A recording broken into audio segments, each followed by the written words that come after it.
রাধে রাধে। লক্ষ্মী পূজার ব্লগ লয়ে আমি চলে আসছি। আজকের দিনটা মোটামুটি সবারই ঘরে লক্ষ্মী পূজা হইতেছে, আর আমি এনে যাইতেছিলাম বাজারে লক্ষ্মী আনতাম। খুব ইচ্ছা ছিল যে এবছরটা মানে মুক্তি দিয়া পূজা করবো, লক্ষ্মী আনতাম গেছিলাম গা। আর এনে আমি বাজার থেকে বাড়ি যেতেছিলাম।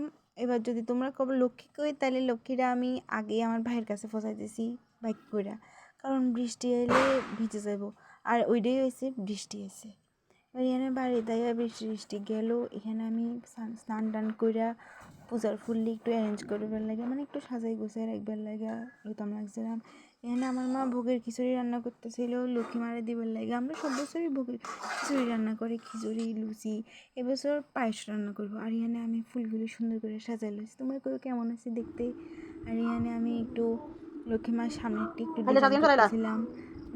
দেখবে একটু পরে আমি কেমনে সাজাইছি। আমার কাছে খুব ভালো লাগে, কিন্তু এখনও এবছর আলপনায় দেওয়া হয়েছে না। প্রত্যেক বছর এমন টাইমে আমি আলপনা দিয়ে শেষ করে লাই। এবছর একটু দেরি হয়ে গেছে। আর এখানে আমি একটু লুচি ভাজতাম বইছিলাম, একটু লুচি বানামো। আমার লুচিটি একদম ঠিক হয় না, ভারতের ম্যাপের মতো থাকে, তারপরে ফুলে না পাপড়ের মতনই থাকে। কি করবো, করণ তো লাগবেই। এখানে আমার খিচুড়ি হয়ে গেছে। এখন সম্বাদ দিব, মানে ওই তেল দিব খিচুড়ির মধ্যে, শুকনো লঙ্কা তেল দিয়ে দিব। এখানে আমি একটু ভিডিও করতাম লাগছিলাম। আমার মা করতেছে যখন ঠাকুর চলে যাবে টাকা দিতে লুচি দিতে। আমি কই দাঁড়াও করবো। এখানে মার খিচুড়ি কমপ্লিট। আমি টেস্ট করতাম পারছি না লগে, কারণ আমি উপাস ছিলাম।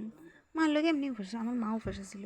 এখানে আমি তাড়াতাড়ি করে চলে আসি লুচি বেলবার লাগে। আর লুচি একটাও ঠিক হয় নাই। এখানে আমি পায়েস বানাইছি, প্রথমবার আমি পায়েস রান্না করছি। হয়েছে মোটামুটি, আমার দাদা দেখাই দিছে ঠিকঠাকই আছিল।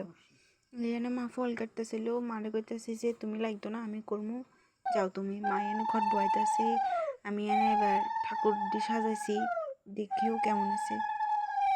এখানে ফল টল তুমি একটু পরে মা এখন ঘর বয়েছে। আমি এই লক্ষ্মী প্রতিমাটা আনছি, আমার কাছে খুব ভালো লাগছে।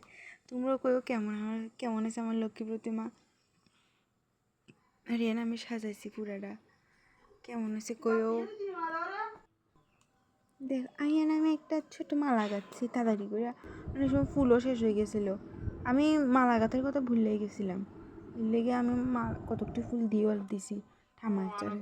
আর এখানে ঠাকুরও চলে আসে, আমি একটু আলপনা দিয়ে দিয়েছি ছোট্ট করে। বুঝলো একদম টাইম পাইছি না, বাজারে যাওয়ার লাগছে যে উল্টা লেগে একদম টাইম গেছিলো। এখানে আমি ঠাকুর আসে একটু ভিডিও করতেছিলাম।